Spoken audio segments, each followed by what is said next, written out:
People have a fog when that first grief comes over them, and that could be anywhere from 2 to 4 to 6 weeks, and they're kind of moving around in this fog, and we see that frequently, and then the grief lifts, and they can see. But when that grief lifts, their family members have gone back to their homes if they live far away. People that were around when the funeral was, or those first few weeks after the death, they've gone back to work. And so this person is now left alone with their grief. When they go home into their empty bed at night, they're alone with their grief.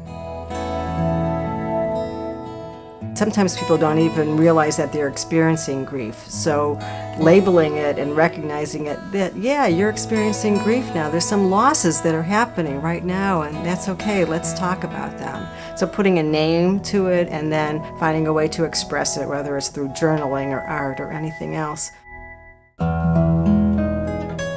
Think about those expectations that you're putting on yourself and society's expectations that are being put upon you, and get rid of them. Let go of them. Do it your own way. You don't have your 3 days of bereavement leave and then go back to work and think that you're still not grieving. It takes a long time, and everyone's timeline is different. If you need to take a day off of work and shut yourself up in bed, do it.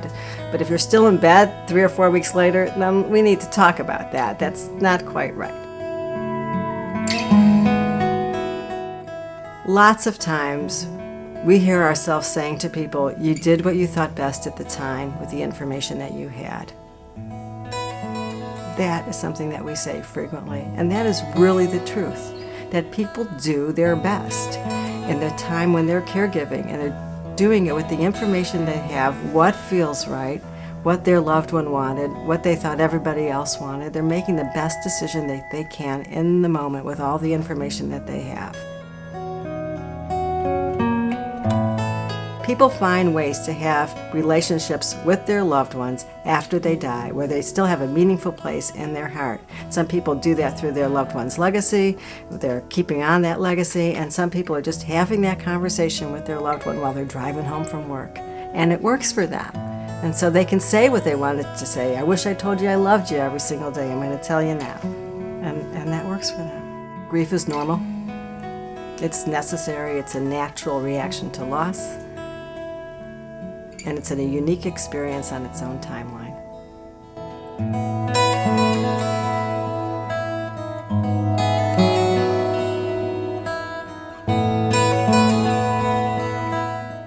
I'd like to talk about the internal family systems model and its understanding of grief, because this, I think, is a very helpful way of working with the inevitability of grief and loss. The way to understand grief is we attach. We're human beings. We attach from our hearts in love.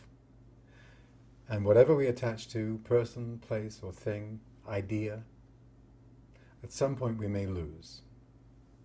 And when we lose the thing that we're attached to, we move into a process, and that process we call grief or grieving. That process may be overwhelming, bewildering, isolating, and painful, and it may precipitate a crisis of meaning. What tends to happen after a significant loss is the first parts of the system that come in to help us deal are parts that go into shock, experience numbness, and disbelief. This cannot have happened. And that's true if you've ever lost your car. If it's been stolen or it's not where you thought it was, you'll notice this can't be true, it must be here somewhere. Those parts will come up.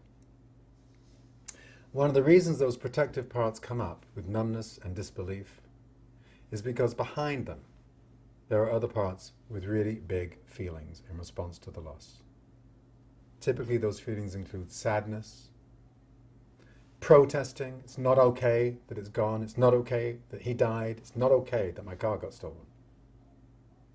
Missing and yearning, particularly in the loss of a person, just really missing them and the connections, or an animal. Searching, looking for them somewhere, sounds crazy sometimes, but looking for that person somewhere if they've died. Or the animal maybe putting the dog bowl down, hearing the cat scratch at the door. These are all manifestations of searching. Powerlessness. I can cry, I can get mad. At the end of the day, the loss has occurred and there's nothing I can do about it. And sometimes that realization will lead to despair. These are all parts that are holding these distressing feelings. And they're parts that are being protected from, initially, by the protective system. Sometimes guilt is part of loss too. The more significant the loss, the more profound the disruption in the system. And the responses to that loss may be manager-led, they may be firefighter-driven, they may be erupting exiles with powerful energies and feelings about them, and or you may experience all of the above. The protective system may be thrown into disarray and unable to function normally, and the reality and meaning of the loss moves through the system as a wave over time. And what that means is there'll be an initial recognition of what's lost, and gradually that loss will move through the system as different parts become alert to that loss. Manager parts may respond to that by saying, keep busy. Just keep busy, keep doing stuff, stay numb, avoid triggers. Don't go to the gravesite if it's the loss of a person. Remove the pictures so you're not triggered. Managers may say you just have to be resigned. It's happened, there's nothing you can do. Sometimes the emotional responses will be displaced. Right? So I might be really sad at a movie that I've seen, but I'm not connecting the sad part to the loss that's occurred recently in my life. Another common response to loss is to try and replace. Right? But that replacing is, of course, reinvesting too quickly. Very common with the death of a pet, for example, that a new puppy will be acquired a short time after the beloved dog has died. And that leads to complications because the new puppy is not the beloved dog, and the beloved dog needs to be grieved. And the new puppy may be found to be irritating and frustrating, and there's not an openness to loving it. You can't replace. You need to grieve.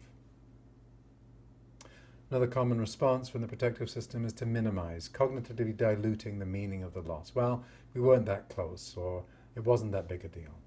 Right? And another way that the protective system will manifest a response to loss is through somaticizing the loss, physical distress, migraines, gastrointestinal distress, sleep disturbances. These are common somatic responses to the distress of the loss. And those are all managers.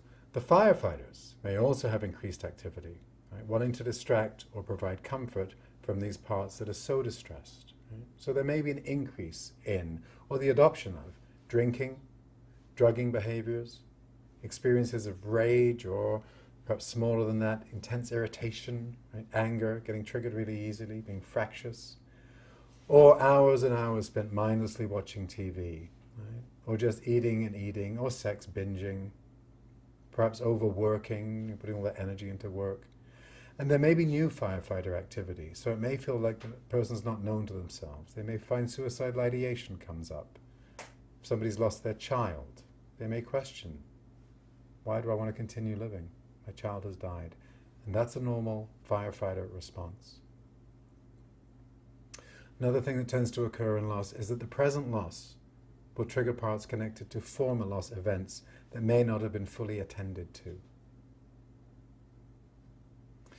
We all have a history of attaching and losing, and sometimes those losses in childhood will come up to be revisited because there are parts still connected to those losses. Protective parts may become entrenched because of the perceived threat from or to the exiles. So if there's a part which is really vulnerable and distressed around the loss, the protectors may just insist that they're going to keep taking the lead in the system. Unburdening parts that are connected to our loss history, those young parts that may be there, will facilitate healing and greater resiliency in terms of subsequent losses. If we know that we can handle the parts that come up and attend to them and appreciate them and acknowledge them in response to the inevitable losses of life, then we develop a kind of self-led skill set around attaching and losing and the inevitability of that. When we have parental loss, no matter what age we are, young parts will come up that miss mum and dad. Some of them 6 years old, maybe younger. And those parts don't comprehend the permanence of death. They may be repeatedly asking why they can't have them back. And that's fine, and it's important to attend to. Each time they ask, we attend to their distress. As we develop more self-leadership with regard to our parts that help us move through losses and move to a place of reattaching, we attend to them as they arrive, and we're able to go about our lives and move through our grief work without becoming overwhelmed, stuck, or incapacitated. When our grieving parts know that we're available for them and they pop up during our day, it becomes possible to say, I know you're grieving. I'm going to attend to you, but right now we're real busy. How about if I come back to you later tonight when we have some time? When there's enough trust in self-leadership, those grieving parts can pull back a bit, as long as they know they're going to be attended to. And importantly, that contract must be followed through. Otherwise, they will learn they can't trust self. But if they know that they're going to be attended to, they can pull it back. Now, significantly in loss, there are two clusters that get triggered. I focused a lot on the loss cluster because that is what gets most of our attention. But at the same time, there's a restoration cluster of parts dealing with the new complexities of life resulting from the loss, and also helping us to engage in looking towards the future. It is too stressful to spend all the time in grief, and there's a natural oscillation between these two parts. If you like, it's a dance of self-regulation. And these oscillating clusters keep us from psychic numbing on the one hand and emotional flooding on the other. It's okay to look at, well, I guess, my parents have died. Oh, there's a part of me saying, I'm going to have some money, right? And it wants to talk about what we're going to do with that money. That is natural and normal and makes sense. Not all of your parts are going to be in the distress of the grief. And understanding that can be helpful. It can be helpful when there's a part coming in saying, you're a terrible person, you're thinking about money. No, that's a natural way to respond as the two clusters oscillate around the loss and around moving forward. So that's how the process typically looks of attaching and losing. Sometimes that process becomes more complicated. And in complicated grief, we have a similar process going on, but what tends to complicate the grief is the loss is sudden and unexpected. Maybe traumatic, suicide, homicide, or mutilation. It's an example of traumatic grief. There may be extreme or prolonged suffering or distress, which is going to result in a grieving response which is more traumatized. When losses occur out of order, for example, as in the death of a child, it's more likely to result in a more